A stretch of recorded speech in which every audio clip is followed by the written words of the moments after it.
할렐루야. 주님의 이름으로 사랑합니다. 주님의 이름으로 축복합니다. 네, 오늘은 문화전쟁이라는 제목으로 말씀을 증거하기를 원합니다.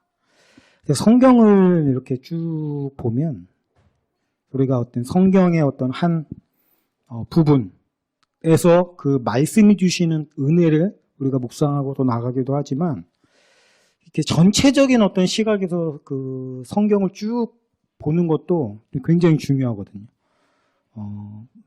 비유로 치자면 그 나무 하나하나를 자세하게 관찰하는 것처럼 이 말씀을 깊이 자세히 이렇게 묵상하는 것도 필요하지만 한 발 물러서서 그 전체의 어떤 숲의 전체 모습을 조망하는 어떤 그런 것도 중요하다라고 하는 거죠. 어떤 성경을 이렇게 전체적으로 저는 이제 통독하는 거를 좋아하기 때문에 이제 통독을 주로 많이 하게 되는데 쭉쭉쭉쭉 성경을 제가 보다 보니까 이 성경에 보면 한 두 가지의 흐름이 이렇게 쭉 이어져 내려가는 것을 보게 돼요. 어떤 그 두 가지 흐름은 이제 하나님의 자녀와 또 그의 반대편에 있는 자들의 그 역사, 그리고 그 둘 사이의 어떤 긴장, 어떤 대립, 어떤 그런 어떤 흐름들이 성경에서 쭉 이어져 내려가고 또 그것이 성경 시대가 끝나고 나서도 이게 성경 시대 이후에도 끝나는 것이 아니라 계속 이어져 내려오는 한 가지 흐름이 되더라고요. 물론 지금까지 마찬가지고. 그래서 우리가 이런 흐름 속에서 어떻게 살아가는 것이 하나님이 원하시는 삶인지를 우리가 말씀을 통해서 또 배우고 또 그것이 그냥 배운 거에서 그치는 것이 아니라 삶 속에서 그렇게 하나님의 뜻 가운데 살아야 되지 않나 이런 생각을 해보게 되는데 그 두 가지 흐름이 뭔가 보니까 첫 번째는 하나님의 어떤 그런 족보 이야기예요. 그래서 성경에 보면 족보 이야기가 굉장히 많이 나옵니다. 그래서 이거 족보 이야기를 보면 도대체 이게 알지도 못하는 이름들이 계속 쭉쭉쭉쭉 나오니까 도대체 이걸 읽어야 되나 말아야 되나 고민이 많이 나오는데 이 성경에서 나오는 이 족보는 굉장히 중요한 의미가 있거든요. 이 족보를 통해서 두 가지 흐름이 생겨나게 되는데 첫 번째는 아벨의 어떤 흐름인데 아벨은 이제 자녀를 남기지 못하고 죽임을 당했잖아요. 가인에게. 그러니까 그 아벨을 대신하여서 세운 사람이 누구냐면 셋이란 말이에요. 하나님께서 아담과 하와에게 셋을 주시고 그 셋의 흐름을 통해 가지고 이제 하나님께서 구원의 이야기를 이제 펼쳐 가십니다. 하나님을 따르는 한 가지 족보. 그리고 또 한 가지는 그 반대편에서 하나님을 대적하고 더 나아가서는 하나님의 길을 따르는 자들을 대적하는 자들의 어떤 족보. 그게 뭐냐면 바로 가인의 흐름이라고 할 수 있어요. 가인. 그래서 이 두 족보 안에서 그 긴장과 대립 그리고 어떤 서로 안의 어떤 이야기들이 쭉쭉쭉 펼쳐나가는 것을 볼 수가 있습니다. 우리가 창세기 4장에 보니까 가인과 아벨의 이야기가 나옵니다. 이 가인과 아벨의 그 이야기 속에서 가인은 하나님을 이제 대적하는 사람이 됩니다. 제사를 드렸는데 뭔가 문제가 있으니까 하나님께서 안 받으셨을 텐데 그 문제를 찾는 것이 아니라 의로운 자를 죽여서 없앰으로 그런 죄악을 저지르는 것이 가인의 길이라고 할 수가 있는데 이 가인이요 아벨을 죽임으로써 하나님으로부터 이제 받는 벌이 뭐냐면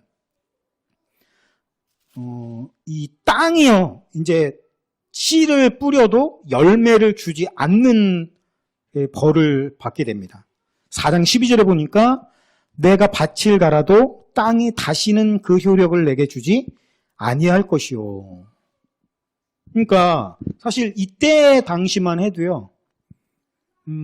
농사를 짓는 거 이외에 그 먹을 거에 대한 문제를 해결할 수 있는 방법이 없거든요.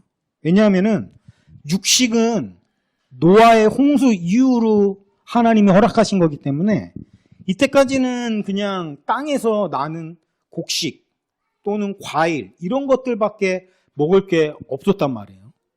근데 이제 죄를 저지른 이후로 땅이 원래는 엄청나게 열매를 많이 주었지만 이 경작을 하지 않으면은 열매를 얻을 수가 없게 되었기 때문에 결과적으로 농사 짓는 것밖에는 이제 먹을 수 있는 방법이 없는데 이 가인의 그 벌은 농사를 지어도 땅이 열매를 주지 않는 거예요. 그러니까 먹고 살 길이 막막해진 거죠. 그래서 이 가인이라는 사람이 하나님으로부터 이런 벌을 받고서는 4장 16절에 보니까 가인이 여호와 앞을 떠나서 에덴 동쪽 놋 땅에 거주하더니 이렇게 돼 있어요. 근데 이 가인이 떠났다 이 말이 히브리어로 야차라는 단어인데 우리가 얼핏 생각하기에는 하나님이 그 가인을 쫓아냈으니까 그 땅을 떠난 거다라고 생각하기가 쉬운데 사실 이 야차라는 단어가 단순히 안에서 바깥으로 나가다, 이런 것만 의미하는 게 아니다. 피하다, 또 달아나다 이런 뜻을 내포하고 있다고 해요. 그러니까 이 의미를 우리가 한번 깊숙이 묵상해 보면 가인이 어떻게 보면은 죄 때문에 하나님으로부터 쫓겨났다 이런 것을 의미하기보다는 이미 가인의 마음속에는 하나님을 떠나고자 하는 하나님으로부터 벗어나고자 하는 어떤 그런 의지가 이미 있었다라는 것을 의미하는 거고 그게 뭐겠어요? 결국에는 하나님의 품을 떠나서 나는 살 수 있다. 뭐 이런 걸 의미하는 거죠. 그리고 가서 어떻게 되냐면은 에덴 동쪽 놋 땅에 거주했다 이렇게 돼 있어요. 이 놋이라는 말의 의미가 뭐냐면 방황하는 자, 방랑자, 도망자 이런 뜻을 가지고 있습니다. 근데 이 뜻이 한 단계 더 확장이 되면 어떤 뜻이 있냐면은 무엇으로부터 도피하여 이런 뜻이 된다고 그래요. 그러니까 이 놋 땅으로 가가지고 그가 어떻게 했냐면 성을 쌓았다라고 했습니다. 성을 쌓았다라는 거, 성이라는 의미는 뭐냐면 주위 둘레에 이렇게 성벽으로 이게 둘레를 쳐가지고 어떤 방어하는 의미, 적으로부터 침입을 방어하는 개념이 이제 성이라고 할 수가 있거든요. 그러니까 하나님으로부터 도피를 하게 해서 하나님으로부터 떠나고자 하는 의지를 가지고 떠난 후에 한 게 뭐냐면은 성벽을 둘러쳤단 말이에요. 왜죠? 더 이상 이제 하나님으로부터의 보호를 기대할 수가 없기 때문에. 왜 그래요? 자기 스스로 하나님을 떠났으니까요. 그러니까 누군가로부터 자신을 보호하기 위해서 성벽을 쌓아야 된다. 그러니까 이 말이 의미하는 결국에는 어떤 인류 문명의 확장 또는 발전을 의미하는 것이라기보다는 그의 내면 안에 있는 평화롭지 못한 상태, 불안정 상태, 심리적으로 어떤 보호받지 못하는 상태로 인한 불안감의 어떤 표시가 바로 이 성을 쌓았다라는 것이 된다라는 의미예요. 그러니까 우리가 하나님의 품을 떠나게 되면은 어떤 해방감, 자유로움, 내 마음껏 살 수 있을 것 같다는 기대감과 소망 이런 것이 있을 것 같지만 사실은 그게 아니라 뭡니까? 하나님으로부터 보호를 기대할 수 없기에 그 안에 도저히 해결되지 않는 불안감, 두려움, 공포심 이런 것들을 뭔가 해소하지 못한 채 나름대로 이제 보호장구를 이제 쌓는 그런 모습. 그러니까 우리가 어떤 의미에서 보면은 이 가인의 길이라고 하는 것은 하나님으로부터 이렇게 도피하는, 도망가는 것이라고 할 수가 있죠. 근데 우리가 여기서 한 가지 문제가 되는 게 뭐냐면 가인은 이제 먹고 살 방법이 없다라는 거죠. 그렇다고 해서 물론 하나님이 그들을 굶어서 죽게끔 만드는 것은 물론 아니었겠지만 가인의 어떤 그런 농사를 짓지 못하는 어떤 그런 안에서 먹고 살 길을 만들어야 했기 때문에 나름대로 굉장히 좀 머리를 썼겠죠. 어쩌면 성벽을 둘러침으로 인해서 그로 인해서 이제 자신들은 보호하고 어떻게 보면 세세 후손들로부터 막 곡식을 막 훔쳐오거나 뺏어오거나 윽박질러서 뭐 이렇게 해서 가지고 왔을 수도 있을 것이고 그 이유로 보면 이제 가인의 후손의 대한 족보들이 이제 4장 16절로 쭉 나오게 되는데, 그 다음에 쭉쭉쭉쭉 나오는데 보니까, 20절에 보니까, 야발은 가축을 치는 자의 조상이 되었고, 유발은 수금과 퉁소를 잡는 자의 조상이 됐고, 그 다음에 두발가인은 각종 새로 여러 가지 기구를 만드는, 근데 날카로운 기구라고 되어 있거든요. 이건 뭐 무기를 얘기하는 것이고. 그러니까 이런 식으로 가인의 후손들은 어떤 이런 식으로 이제 번창을 하게 되는데, 그 직업이 뭡니까? 특이한 점이 하나가 뭐냐면은 농부인 자가 아무도 없는 거예요. 그죠? 가축을 치고, 이거 가축을 쳐도 그 가축을 먹을 수는 없습니다. 지금은 다른 이유로 가축을 치게 되었겠죠. 뭐 가죽을 얻는다든지 또는 뭐 여러 가지 어떤 그런 의미로. 그러니까 그런 어떤 부분들을 볼 때 이 가인의 후손들의 특징, 농사를 짓지 않는다. 가인이 어떻게 보면은 농사를 지어도 효력을 얻지 못하는 그 벌을 받았잖아요. 근데 이게 어떻게 보면 그들의 후손들에게까지 계속 그 저주가 이어졌을까? 그럴 수도 있어요. 한 가지 가능성은.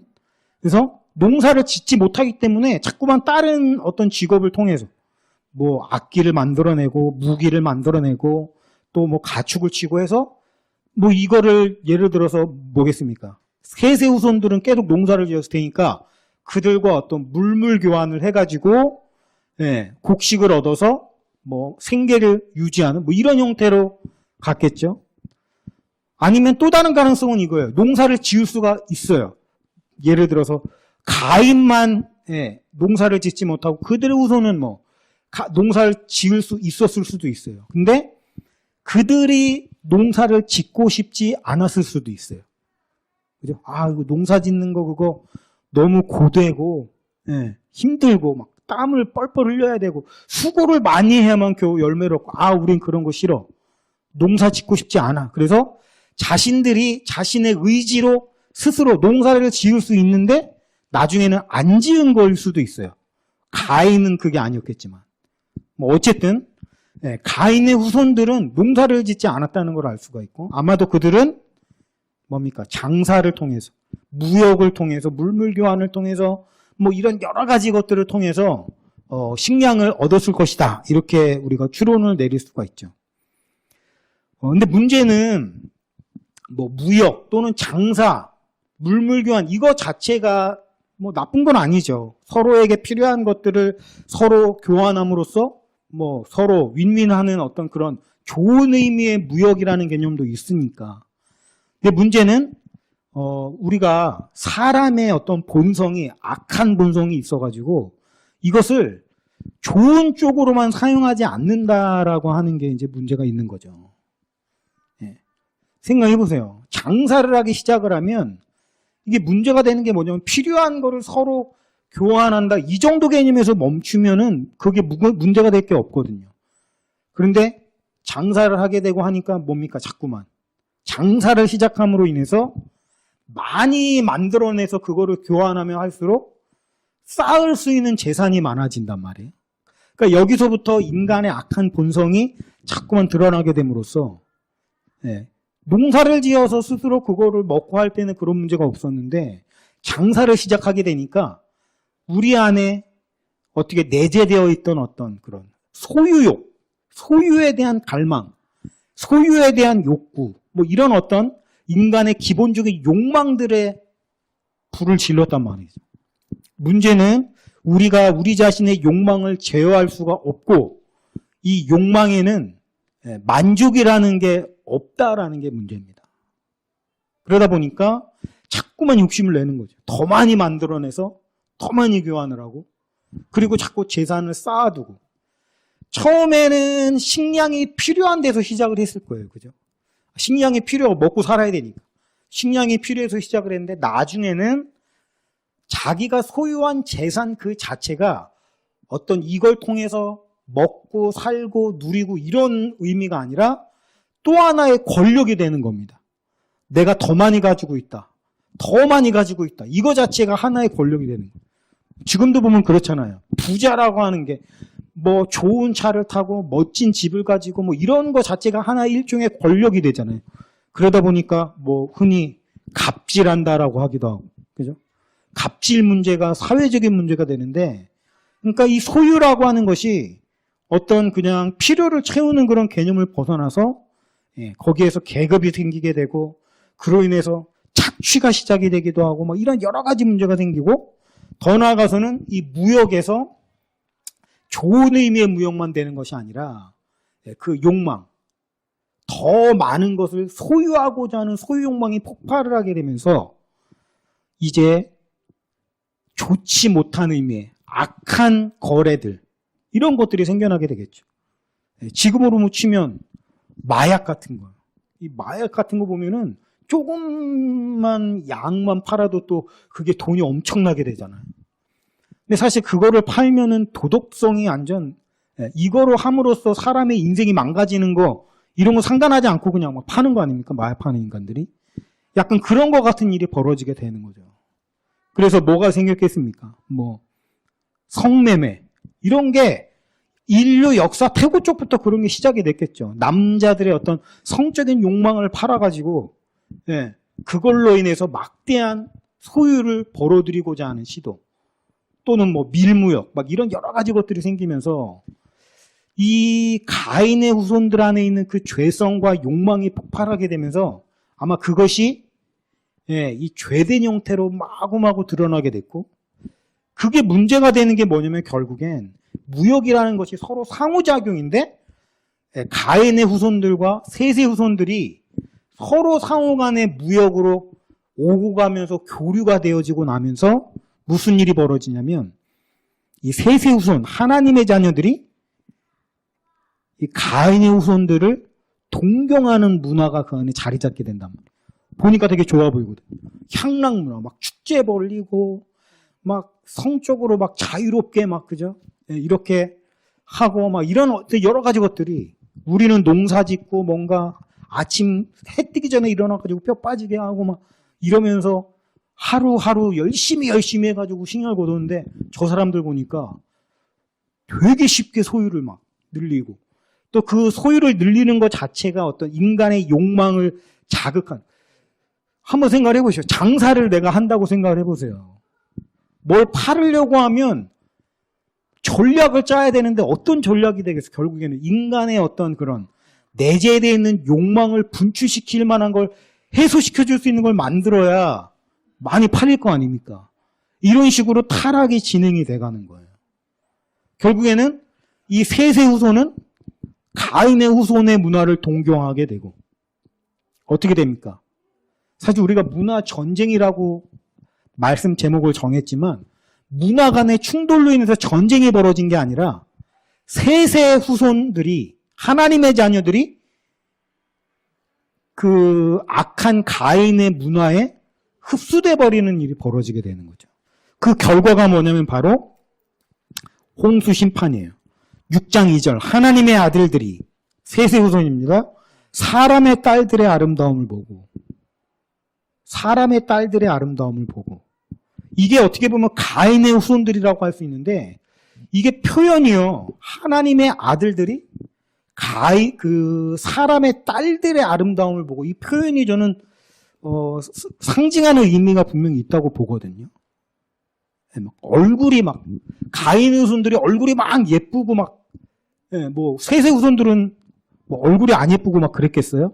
그런 거라기보다는 사치와 향락의 문화가 이미 굉장히 많이 퍼진 거예요. 사실 먹고 사는 것과 상관이 없는 것들이죠. 이런 사치와 향락은. 그러니까 뭐 예를 들어서 꾸미는 거, 뭐 장신구, 뭐 이런 여러 가지, 지금으로 치면 뭐 뷰티? 우리나라 뷰티 강국이라고 하는데 어떤 그런 여러 가지 문화, 막 화장하고 막 이런 것들이 발달하게 되니까, 농사 짓는 그 지금도 뭐 도시에서 생활하는 그 여성들과 산에서 뭐 산이나 뭐 이런 농사 지으면서 사는 그 여성들의 모습을 보면 차이가 많이 날 거 아닙니까? 약간 그런 의미라고 볼 수 있죠. 그러니까 농사를 짓는 남자들도 그 도시의 그 세련되고 아주 멋지고 꾸민 그런 모습에 혹하게 돼서 어떤 성적인 어떤 그런 부분도 분명히 그 안에 많이 내포되어 있을 거고, 그러면서 뒤섞이는 거예요. 문화가 흡수가 돼버리는 거죠. 그러니까 그런 의미로 결국에는 하나님께서 홍수 심판을 통해서 어떻게 합니까? 다 결국에는 다 멸망을 시키는 거죠. 그 셋의 후손 중에서도 이 노아라는 사람의 가족들만 빼고는 전부 다 멸망을 하게 되는 겁니다. 그래서 하나님께서 이렇게 쓸어버리시고 이제 어떻게 보면 다시 시작을 하시는 거죠. 노아와 그의 세 아들, 그 다음에 그 며느리들로부터 다시금 새로운 세상을 시작하시는 겁니다. 그럼 가인의 후손들은 다 어떻게 됐겠습니까? 다 죽은 거예요. 다 완전히 이 세상에서 자취를 감춘 겁니다. 그죠? 셋의 후손 중에서도 노아와 그 세 아들만 남았으니까 가인의 후손들은 완전히 멸절된 거죠. 홍수 심판으로 인해서. 아무도 남지 않았어요. 그런데 문제가 있습니다. 여기서 이 노아의 세 아들의 이름이 뭐냐면 우리가 잘 알듯이 셈과 함과 야벳이라고 되어 있는데, 제가 이렇게 대충 계산을 해보니까 홍수가 있었던 당시에 그 노아의 세 아들들은 아마 100살 정도가 넘은 상태였을 것이라고 추정이 되거든요. 그러니까 100살이라고 한번 생각해 보십시오. 그러면 어른이잖아요, 벌써. 그러니까 이 노아의 아들들은 홍수 이전의 그런 문화들을 이미 알고 있었다라고 볼 수 있는 거죠. 노아가 홍수 이전에 이 세 아들을 아기로 홍수가 날 때쯤에 노아의 세 아들들이 한 3살, 2살 이 정도였다라고 한다면 가인의 문화는 완전히 사실은 없어졌을 거라고 볼 수 있는데, 그게 아니라 이미 홍수 이전에 벌써 오래 살았어요. 가인의 세 아들들은. 근데 문제는 그 중에서 함이 그 가인의 문화를 아마 동경했던 것으로 저는 추정을 합니다.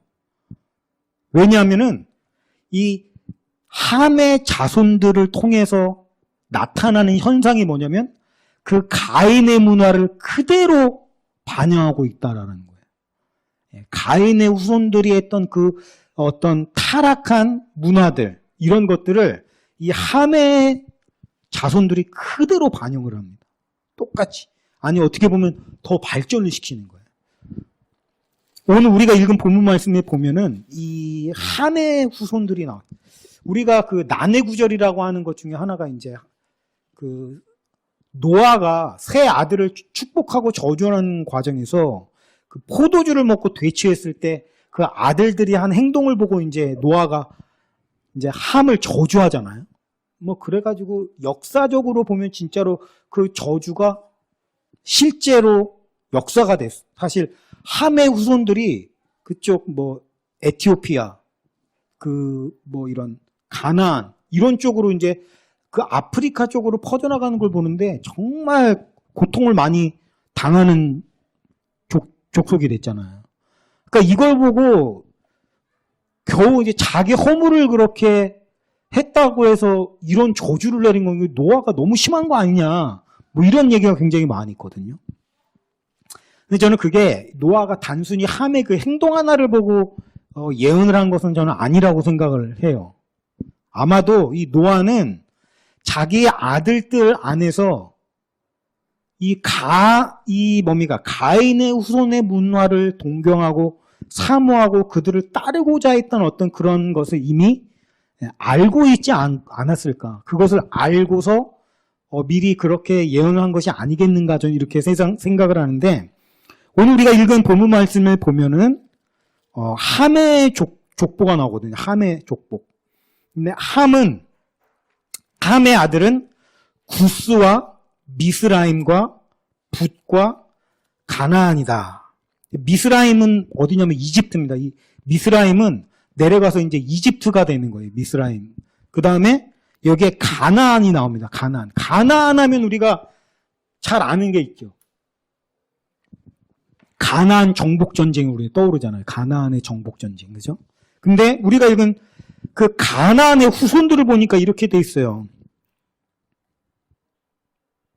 가나안은 장자 시돈과 헷을 낳고, 헷, 여부스, 아모리, 기르가스, 히위, 어디서 많이 들어본 이름이죠. 이게 뭡니까? 나중에 이스라엘이 출애굽을 해가지고 가나안 땅을 정복할 때 그 가나안에 살던 족속들의 이름과 똑같죠, 지금. 하나님이 가나안을 쳐가지고 정복하라고 하잖아요. 근데 그 가나안이 누구냐면 바로 이 함의 아들 가나안이고, 이 가나안의 후손들이 누구냐면 바로 그 가나안 땅을 차지하고 살고 있던 여부스, 아모리, 기르가스, 히위, 알가, 신, 이런 족속들이 결국엔 뭐냐면 하나님께서 아브라함의 후손들을 통해서 이 가나안을 정복하고 그들을 멸절하게 하신 게 뭐냐면 바로 그 가나안의 문화. 가나안의 문화가 뭐냐면 결국에는 가인의 문화라는 거예요. 여기 보니까 가나안의 장자가 누구냐면 시돈입니다. 시돈. 이 시돈이라고 하는 곳이 어디냐면은 저쪽에 그 지중해 쪽에 있는 그 시돈인데 결국엔 거기가 이 페니키아 사람들이 살던 거죠. 이 페니키아 사람들은 이 페니키아라는 이름이 나중에 이제 그리스에서 이제 만든 말인데 이 페니키아인, 고대 페니키아인들 하면 무역의 귀재들이거든요. 무역의 귀재.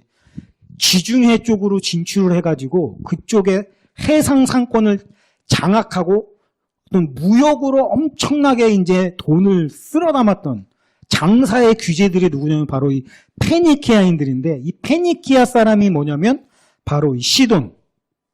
시돈의 어떤 그런 후손들이고 이 페니키아인들이 이제 다른 사람들이 이름을 붙여준 것인데 이 페니키아인들은 스스로를 가나안인이라고 불렀다고 해요. 가나안인.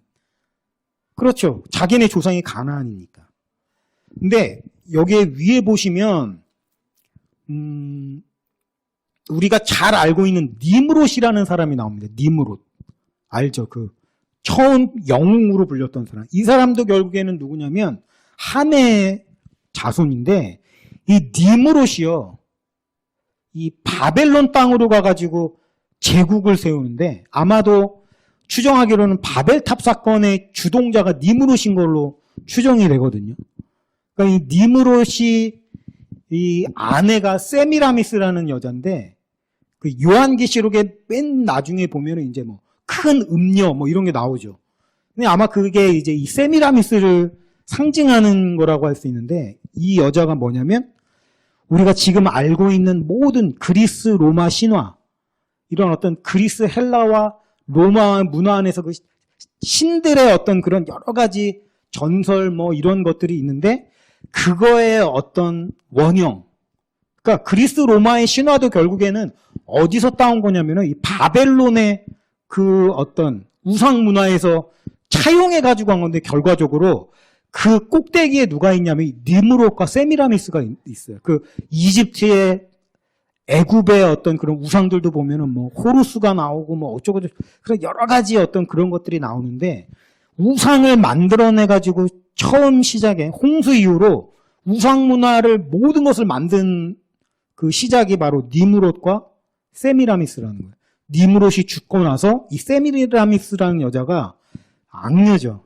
니므롯을 신격화해가지고 신을 만들어내고 그 아들을 뭐 이렇게 호루스라고 해가지고 또 신을 만들어내고 이러면서 이게 이 신 문화가 다 금방에 퍼져가지고 이게 애굽에 가서는 그런 식으로 되고 또 그리스 또 로마 쪽으로 이렇게 가가지고 결국에는 그 신화가 나오게 되고 결과적으로 이 어떻게 보면 바빌론 쪽에서 그 이런 모든 우상이 시작된 건데 그게 뭐냐면 바로 함의 자녀들을 통해서 그게 시작이 된 거고 그 다음에 그 자녀들 중에서 이제 시돈, 페니키아 사람들이 장사, 해상무역도 많이 했습니다만 이 우상장사 이게 돈이 엄청 많이 되는 거거든요. 장사하는 사람들은 돈에 굉장히 민감하잖아요. 그러니까 좋고 정당한 방법으로 돈을 버는 게 아니라 그런 식으로 돈을 벌고 뭐 성매매, 노예, 무역 뭐 이런 여러 가지 비인간적이고 그런 악독한 돈만 되면 뭐든지 하는 거 아닙니까? 그러니까 이런 죄악들이 굉장히 많이 퍼져나가는 상황이 되는 겁니다. 아까 가인의 후손들과 지금 똑같은 현상이 벌어지는 거죠. 가나안 지역에 자리를 잡고서, 그러니까 그 가나안의 후손들, 이 시돈 이쪽의 그 문화가 얼마나 타락상이 심각했는지 우리가 창세기를 조금 자세히 보면은 얼마든지 뭐 암시되어 있는 구절들이 있어요. 좀 우리의 문화로서는 좀 이해가 안 되는 문화입니다. 그 하나님의 그 천사들이 갔을 때 롯이 그 소돔 주변에, 소돔 그 고모라 그 지역도 다 이 함의 후손들 지역이거든요.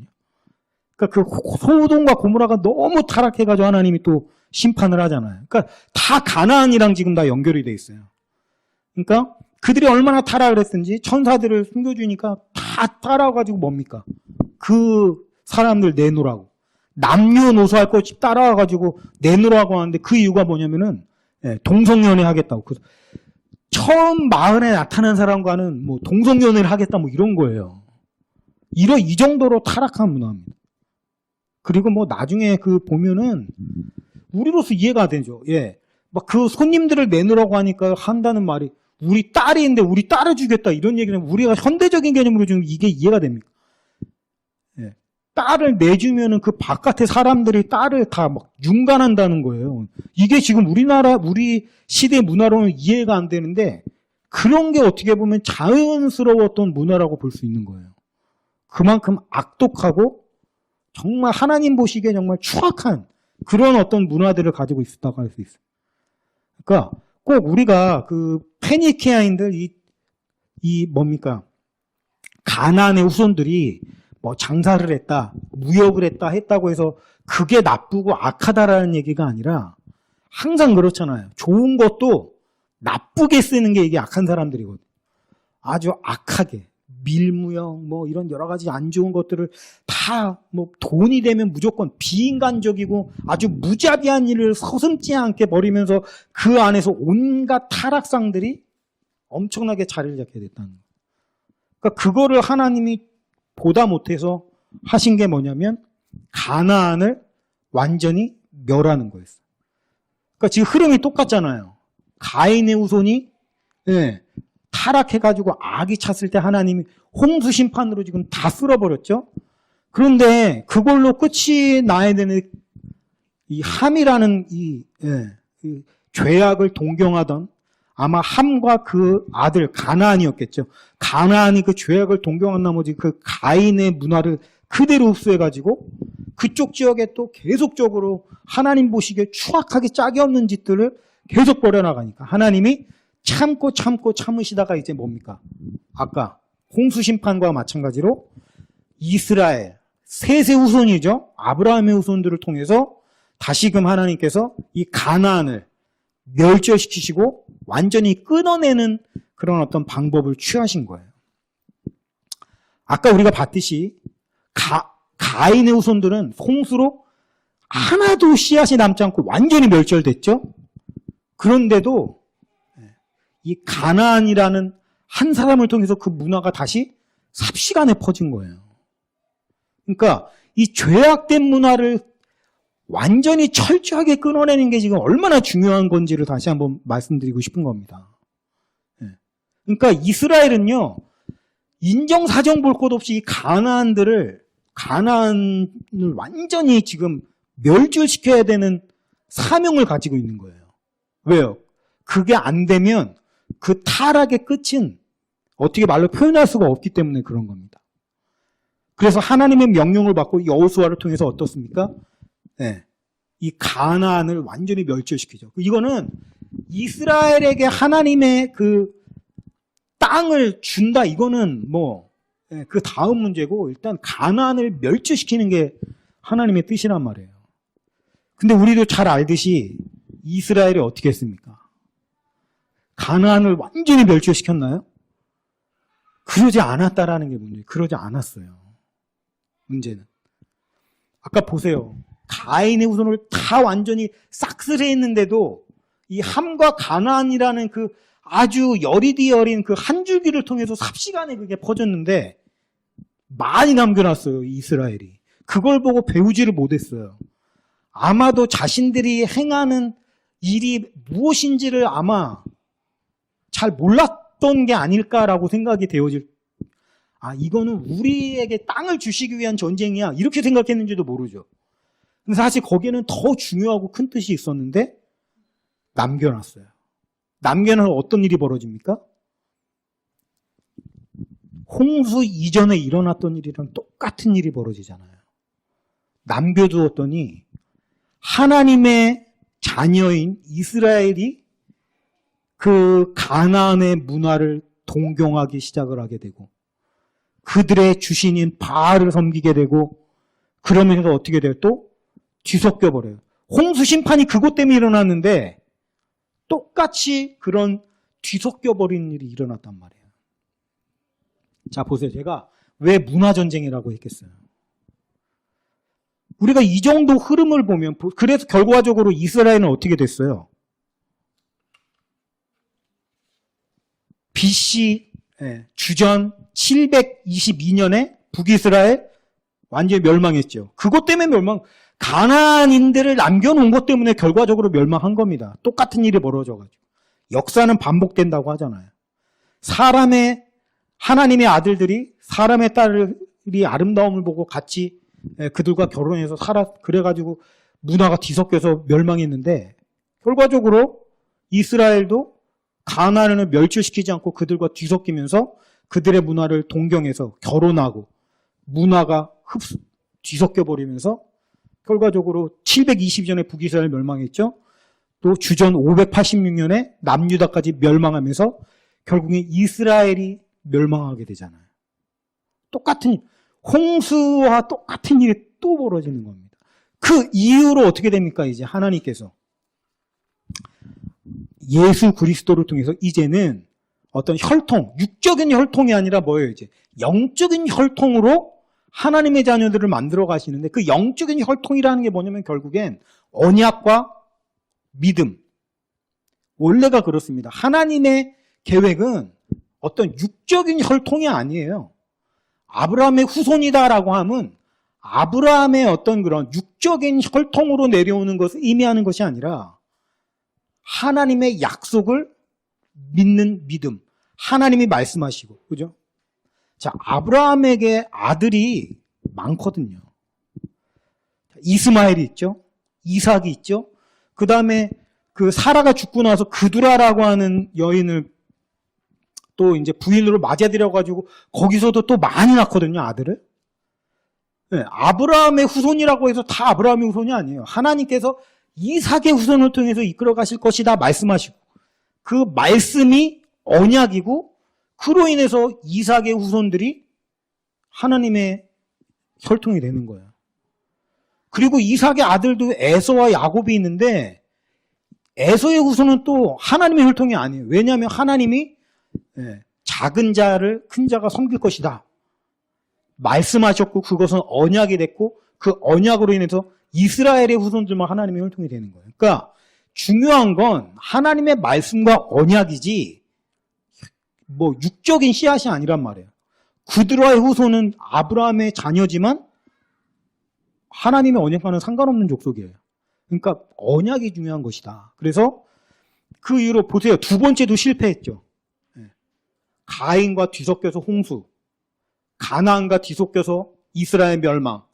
그 다음에 이제는 예수 그리스도이신 독생자가 오셔가지고 올라가시면서 성령 보내주시고 이제는 그 언약을 믿는 믿음으로 후손들, 믿음의 영적인 혈통들을 만들어가지고 그 이후로 이제 다시금 세 번째가 시작이 된 거죠. 어떻게 보면. 자, 그런데 보세요. 문화전쟁. 이게 끝났는가? 끝났어요? 끝나지 않았다라는 거예요. 끝나지 않았습니다. 이제 그 심판은 이제 우리가 하자. 하나님이 이제 너희들에게 이스라엘처럼 가나안 문화, 그죠? 가나안의 그 후손들의 씨를 말려버려라. 뭐 이런 명령 우리에게 주시지 않는단 말이에요. 이제 그 심판은 이제 예수님께서 오셔서 직접 하실 거예요.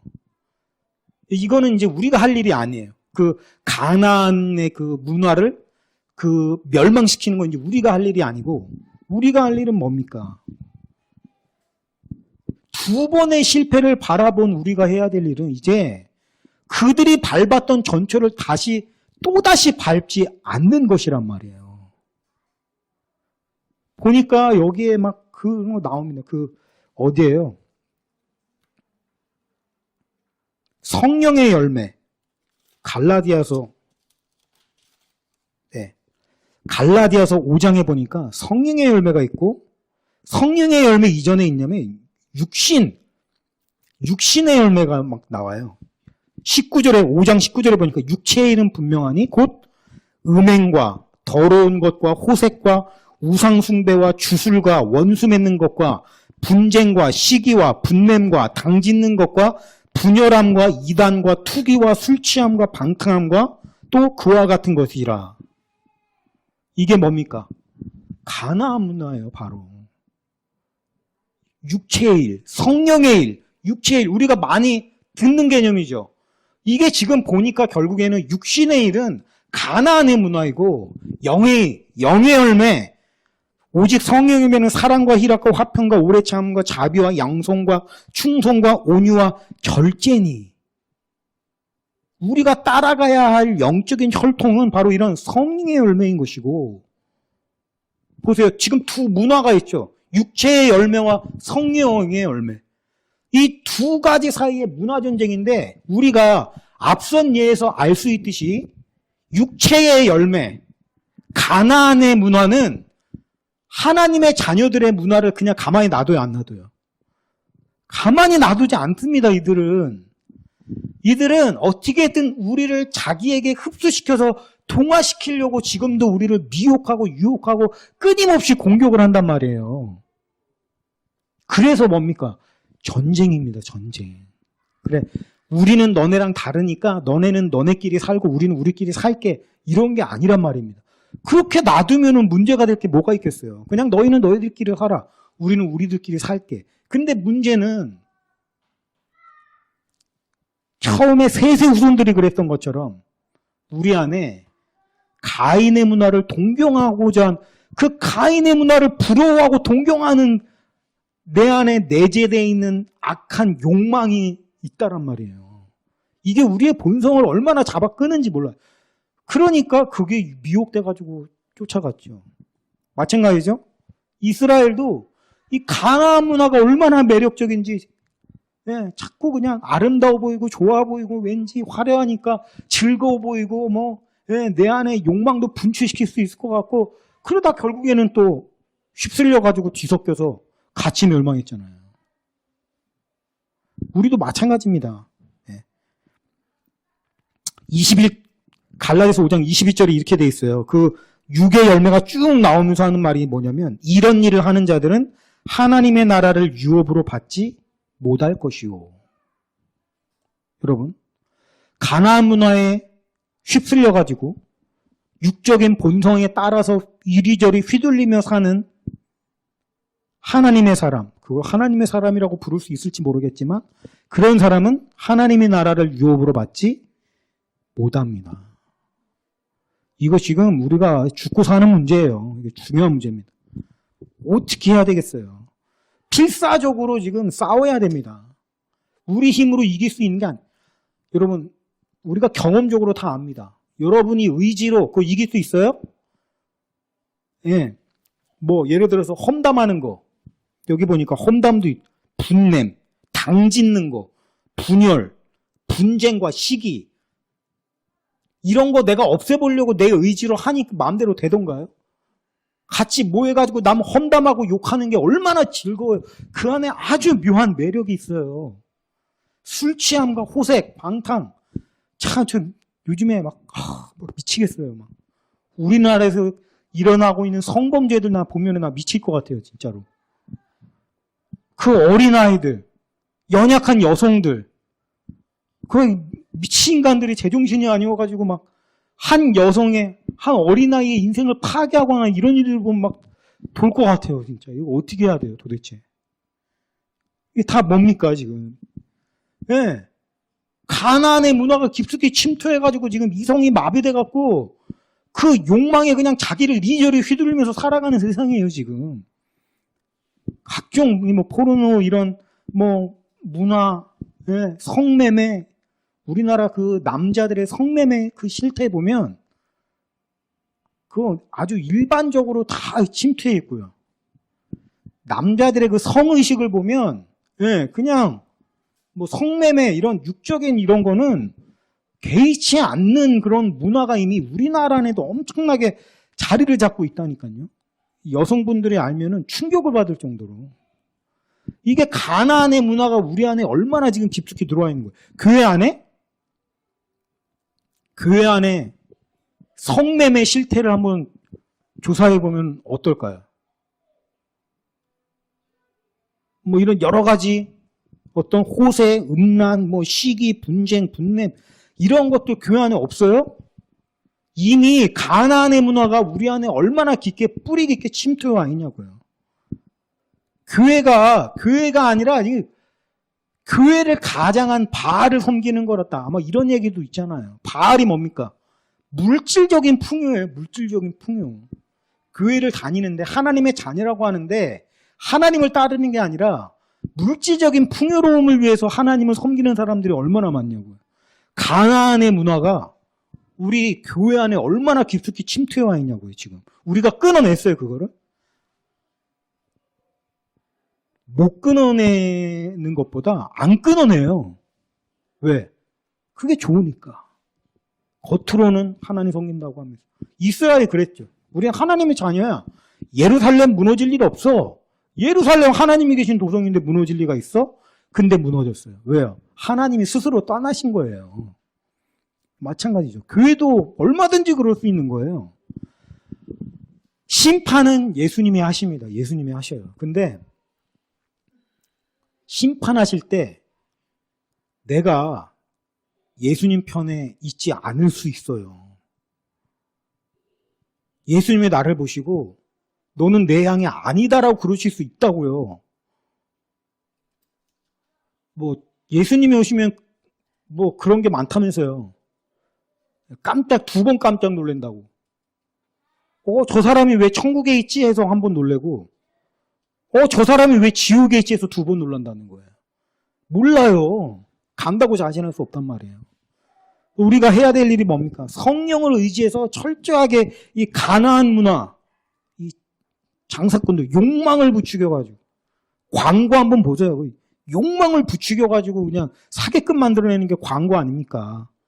네, 그런 것들을 우리가 잘 분별해야 된단 말이에요. 마지막 세대. 첫 번째 실패, 2번째 실패에서 우리가 아무것도 배우지 못한다면 그거보다 더 어리석은 게 어디 있겠어요. 잊지 말아야 됩니다. 끝난 게 아닙니다. 성경 이거 뭐 2000년, 3000년 전 얘기 아니에요. 이것은 실제이고 현재의 이야기예요. 역사는 반복된다고 하는데 우리는 그 속에 속하지 않아야 됩니다. 그 시절에도 바알에게 무릎 꿇지 않은 7천의 용사들이 있었어요. 지금도 마찬가지고. 구원받는 이는 아마 적을 거예요. 그러나 그렇다고 해서 그렇게 적은 수는 또 아닐 거예요. 오늘 우리가 이 말씀을 다시 한번 붙잡고 가인의 후손이 휘둘리지 말고 동경하는 마음을 못 박아야 돼요. 그래서 우리의 마음을 잘 지켜서 성령의 열매를 사모하고 성령의 열매를 맺는 하나님의 순수한 영적인 혈통이 될 수 있도록 나가시는 저 여러분이 되시기를 주님의 이름으로 축원하면서 말씀 마치겠습니다.